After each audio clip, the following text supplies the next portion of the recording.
Oh, welcome back. As has been the norm this year, it's been ages since I last updated. But I've had to think, and I've been planning and stuff, and what I decided to do was, because I don't have as much time and resources to post about what I'm up to all the time, or to release updates on specific projects and models, what I'll do when I have less time, fewer resources and things, is I will do regular updates on what I've had going on. So what I'm going to do today is try out the format, see what you guys think, and you guys can discuss with me down below what you think about this and what's been going on and your opinions on everything. And what we'll do is we'll try and make like a little regular update thing out of this, so we have your project videos and you have your regular updates and stuff like that, and we'll see where it goes. And on that same sort of topic, whenever it comes to the diorama video that I posted before, I'm letting you guys choose the style and what I have going on in it. I've got some really good suggestions so far, but I'd love a couple more, so I'll put the link down in the description again below. So if you're interested in suggesting to me how I could put together or style or design the diorama that I've got using the materials that are in the previous video, check that out, let me know, and put some suggestions and stuff in the forum. And thank you to everybody who did submit, and thank you to the one person who left really nice comments actually as well in that forum. That was actually really appreciated. I love feedback like that lets me know that I'm doing the right kind of thing, so please do leave some feedback in that form as well. But for now, what I'm going to start with are the two most recent 40k novels that I have read, which are, well, not 40k really, this one isn't, this one is. Well, I've read Saturnine from the Siege of Terra series, and I've read The Martyr's Tomb, which is the 6th book from the Dawn of Fire series. Some mixed opinions, as I'm sure many other people will have, and I'd love to hear what you think as well. Because Saturnine, I thought, as in keeping with the Siege of Terra series so far, it's been absolutely fantastic. I especially love the characterization of quite a lot of the figures in the book. Obviously you get a lot of Rogaldorn all the way through the first three, along with a bit of Sanguinius, and you see a bit more of Malcador than you're maybe used to as well. But what I found really good in Saturnine was the portrayal of Perdurabo and his relationship with Abaddon. I thought that the way that these two were put across and the different angles you get of those two characters are absolutely phenomenal, especially when you had them interacting with each other and then separating out and seeing how their interactions influence their decisions later on. I will include some spoilers later on, so if you want to skip past those and you haven't read these yet, I'll put in little timestamps and things, so if you want to avoid those, I will add them there. But so far, those are the things that really impressed me without spoiling anything. And then if we switch to the Martyr's Tomb, unfortunately quite a lot less fun, and it's not because of the writing, not because of anything like that, but it's because of how I feel that the series, the Dawn of Fire series itself, is going. So depending on how much you've read from these series, obviously there are loads and loads of different series throughout the 40k canon, but the most recent one, and I think the one they're trying to push right now in terms of the main storyline, is Dawn of Fire. And it started off super duper strong. I've got them all in behind the Siege of Terra novels in here. And what I feel like started out really strong, showing you where Guilliman is taking the Indomitus Crusade and Fleet Primus, slowly kind of deviated into this kind of weird little series of newspaper clippings from across the galaxy, and it gets really hard, and especially when they're releasing these all the time, I buy the copies just to anticipate that something big is going to happen, that something interesting is going to happen. But unfortunately, it seems to get less and less, more and more tenuous as the series goes on. And I felt in this one, we were the furthest yet from anything important that was actually happening in the storyline. And I understand, yeah, you've got to tell stories from everywhere, and I'm sure that the Horus Heresy is the exact same. There are novels in there that don't really need to be in there, but at the same time, they still tell an overarching story.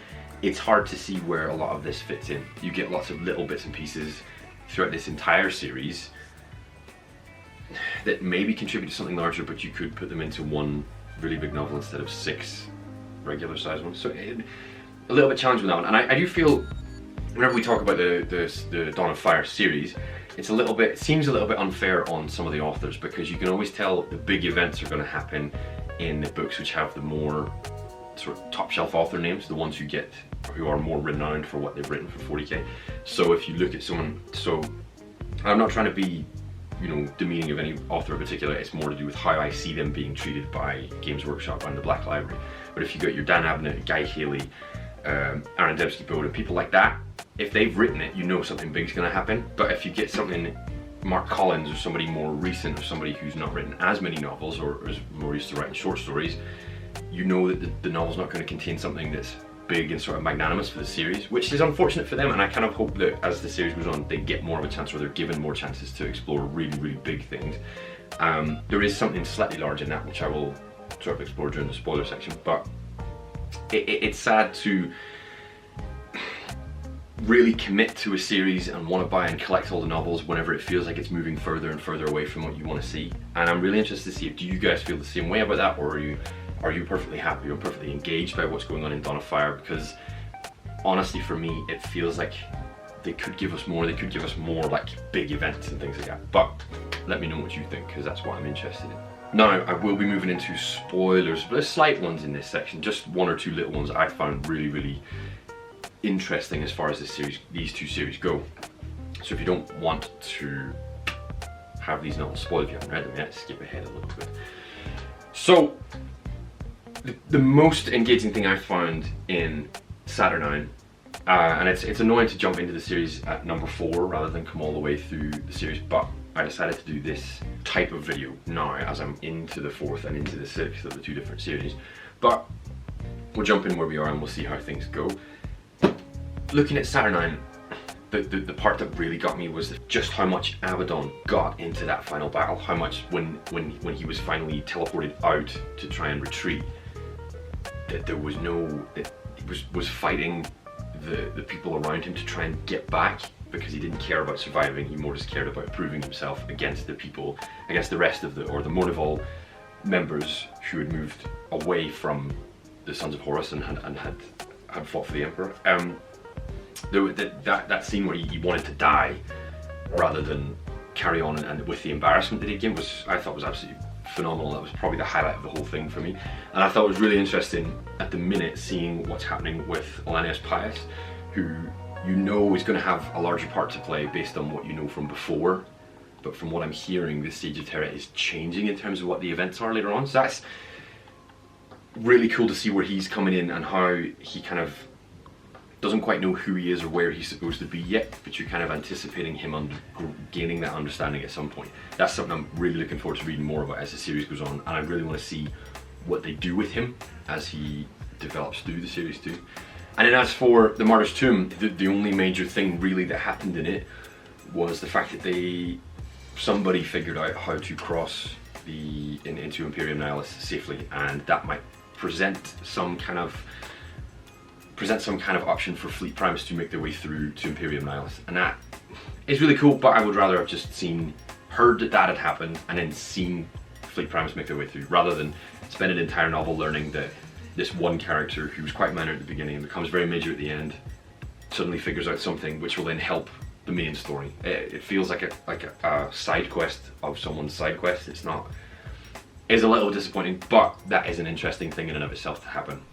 And as well as that, the one major highlight of that novel for me from the Martyr's Tomb was the fact that you get this really, really awesome final battle on the last stand of Ancient Tauron, the Dreadnought. That's something that was a huge highlight for me, and if you've read it and you enjoyed that part, let me know what you think was your highlight of it, and whether or not you agree with me that was kind of like the high point as well. But without making this video ridiculously long and with me talking on and on about things that I have started to forget about because it's been a while since I read these, I will move on to something else or other things that I've had going on, and I will talk about what I've got coming up as well. So, as you know, my most recent project, aside from some of the kill teams I've been working on, is building Magnus the Red. It's my favourite primarch of late, although with the Siege of Terra series I'm kind of swaying towards Perturabo a little bit. But right now there is no 40k Perturabo model, so we're working with Magnus. I'll put on screen while I'm working, or while I'm talking about this, some of the different things that I've been working on in order to get the details and to make this model my own. But at the minute I'm having a lot of fun painting the wings. Trying to get the details, the subtle details to highlight more without putting too much contrast. So I'm trying to move with the red, blue and purple themes to create sort of like a spectrum which comes out from the main torso. The further you get from the body, the closer you get to that kind of light blue shade. And there's a lot of glow effects and stuff that I'm trying to work on, and I feel like I'm finished with the armor, and I don't think I'm going to fit the breastplate, but if you think I should try differently, then you let me know in the comments and I'll maybe reconsider. But other than that, I am still considering options for the diorama that I talked about in my last video. Do leave suggestions for that, because I really will take your feedback into account to try and make something really special. And aside from that, once I'm finished, I'm currently reading some E&M Banks just to take a break from 40k, because I read like 6 40k novels in a row, and I think it's probably healthy just to try something else for a while. Read some few different things recently, but the highlight right now is reading some E&M Banks. Once that is done, I am going to start reading the Eisenhorn trilogy, which I've had waiting for quite a long time. I'm super keen to get into Eisenhorn and the 2 trilogies that follow, because there's a lot of really relevant stuff happening right now, and I don't like reading ahead of what's going on, because I'd rather read it for myself in the novels. So I know a little bit about what's coming, but I want to read it for myself to kind of feel the proper experience. But what about you? What have you had recently? What have you been working on recently that you'd love other people to know about? Make this a place to share the different things you've been doing within the hobby, within reading, whatever it happens to be. It doesn't even need to be 40k related. You could be painting a totally random train diorama, like something like what like Hobby Time does. You could be reading novels, like I said, like E&M Banks. You could be reading, I don't know, anything at all. Just leave it in the comments. Let me know what you've been up to, because I want to make this a sort of a space where we can share different things that we have and hopefully get a bit of input on each other's projects and see what we've got going on. So don't forget to leave some suggestions down below. Comment what you got going on, comment what you think of what I thought of different things, and we'll make a discussion out of it. And hopefully we'll get a lot more of these videos out, and we'll see if we can make it a regular thing. But for now, I'm going to continue with Magnus, and I will see you in the next one.